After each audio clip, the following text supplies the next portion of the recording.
Méthode pour la décomposition en produits de facteurs premiers. Dans cette vidéo, nous allons détailler les méthodes pour effectuer la décomposition en produits de facteurs premiers. Tout d'abord, il faut vraiment bien connaître tous les nombres premiers compris entre 1 et 30. 2, 3, 5, 7, 11, 13, 17, 19, 23, 29. Commençons par la méthode la plus utilisée. Par exemple, je veux décomposer en produit de facteurs premiers 120. Donc j'écris 120, puis je trace une barre verticale.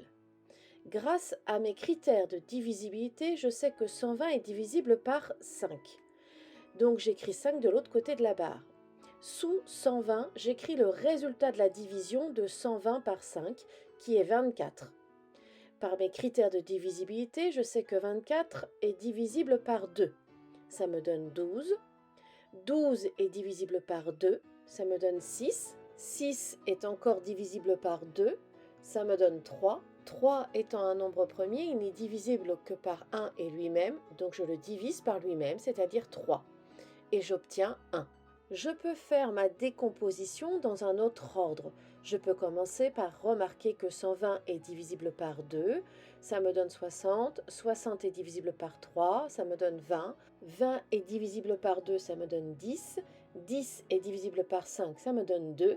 Comme 2 est un nombre premier, il n'est divisible que par lui-même et 1, je le divise par lui-même et j'obtiens donc 1. Attention, je dois bien finir par 1. Et je n'oublie pas d'écrire mon produit de facteurs premiers. 120 égale 2 fois 2 fois 2 fois 3 fois 5. Je peux rédiger autrement ma succession de division euclidienne. J'écris 120 et cette fois-ci j'utilise le symbole de la division euclidienne, les deux petites barres. 120 est divisible par 5 et le résultat de la division me donne 24. Je refais mon symbole de la division euclidienne. 24 est divisible par 2. Et le résultat de la division, c'est 12.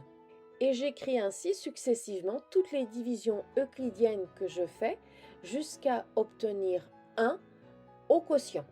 Je finis encore et toujours avec 1. Là encore, je n'oublie pas d'écrire mon produit de facteurs premiers, 120 égale 2 fois 2 fois 2 fois 3 fois 5. Mais je peux procéder autrement. 120, c'est égal à 2 fois 60. 60 n'étant pas un nombre premier, j'aurais écrit 120 égale 2 fois, et mon 60, je l'écris 2 fois 30. 30 n'est pas un nombre premier, donc j'écris 120 égale 2 fois 2, fois 2 fois 15. Mais 15 n'est pas un nombre premier, donc je continue. 120 est égal à 2 fois 2 fois 2, fois 3 fois 5. Et cette fois-ci, je n'ai que des nombres premiers. Toutes les rédactions sont acceptées, vous choisissez celle que vous préférez. L'important est que le professeur comprenne comment vous avez fait. D'un point de vue pratique, la rédaction avec les divisions euclidiennes de posées est plus compliquée à rédiger avec l'ordinateur. Donc, elle n'est pas très utilisée dans les manuels.